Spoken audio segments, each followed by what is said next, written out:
L'arrivée de bébé. Il y a quelques années déjà, il y a une dame qui est venue me voir, enceinte. Alors, enceinte, je crois qu'elle était déjà au 8e mois. Et elle me dit, je viens, et puis dans ma tête, j'avais déjà pensé, je viens pour me préparer à mon accouchement. Et voilà ce qu'elle me dit, je viens pour reculer le plus possible l'accouchement. Ah, alors là, elle me dit, si vous pouviez faire un accouchement, vous voyez, à 12 mois, ça m'arrangerait. Et là, je lui dis, 12 mois, à part les éléphants, je crois que là... Et donc, je lui demande de m'expliquer, de me raconter. Et elle se raconte. Et en fait, sa mère est décédée quand elle avait 10 ans, et elle s'est rendue compte au fil de la grossesse qu'à un moment, ça s'est passé pour elle au 5e mois, elle s'est rendue compte, quelqu'un a dû en rigolant dire « Ah, maman », et elle a entendu « maman », elle a vraiment réentendu quand elle appelait « maman, maman », sa maman, et elle a compris qu'en fait, en donnant la vie, quelque part, elle allait aussi passer dans le moment où elle allait devenir maman et potentiellement mourir. Et elle a vraiment fait quelque chose qui a fait répétition dans son corps, et à partir de là, elle s'est dit, et elle l'a dit à personne, elle m'a dit je peux le dire qu'à vous, mais elle voulait plus accoucher. Elle voulait garder ce temps suspendu pour qu'il y ait quelque chose qui s'arrête. Ce que nous ne savons pas, souvent quand nous voulons arrêter les choses, c'est à ce moment-là que la mort est là.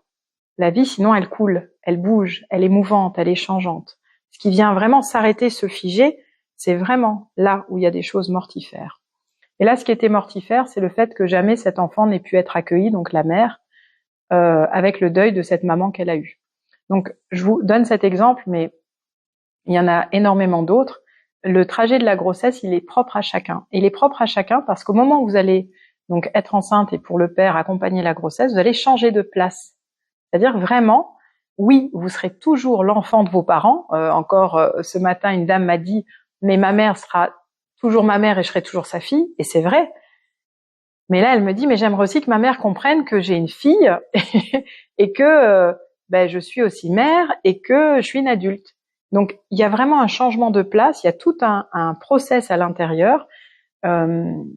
C'est vraiment, je pense à Florence Becker qui vous dirait, qui est psychologue aussi clinicienne, et qui dit que c'est un des plus grands moments de métamorphose, mais aussi de remue-ménage intérieur. Au niveau de la psyché, c'est vraiment un grand passage. Et c'est important que vous puissiez vous dire, vous déposer et dire, parce que il y a encore dans l'inconscient collectif, et je ne sais pas pourquoi, que quand t'es enceinte, tu vas bien, t'es tout sourire. Non, il y a des gens, il y a des femmes malades, il y a des hommes qui sont en panique. Il y a en vrai l'état psychique, et ça peut être même un jour soleil, puis un jour pluie, et ça peut aussi s'accueillir. Et vous avez le droit de pas être forcément bien, de sentir votre corps changer, de sentir le regard des autres, de sentir comment c'est le désir dans votre couple. Il y a des couples pour lesquels c'est ok de faire l'amour quand la femme est enceinte. Il y a des couples pour lesquels c'est pas ok. Et l'un des deux peut mal le vivre. Donc une histoire de grossesse, il y a vraiment de multiples événements, mais je vous invite vraiment à entendre aujourd'hui ce changement de place. C'est important que vous soyez au clair. Et là, vous allez dire, c'est la psychologue clinicienne qui parle. Je parle en vous disant, plus vous serez en paix avec vos parents, mieux ce sera. C'est-à-dire que plus vous serez en paix avec comment votre mère a été, comment votre père a été, dans votre rôle et dans votre statut naissant de mère, dedans, il y a aussi tout ce que vous pensez de votre mère. Et donc, il y a beaucoup de femmes qui me disent, moi, ce que je sais, il n'y a qu'une chose que je sais, c'est que je veux pas être comme ma mère. Mais que je me construise où je vais être absolument comme ou absolument contre, quelque part, je suis en tension.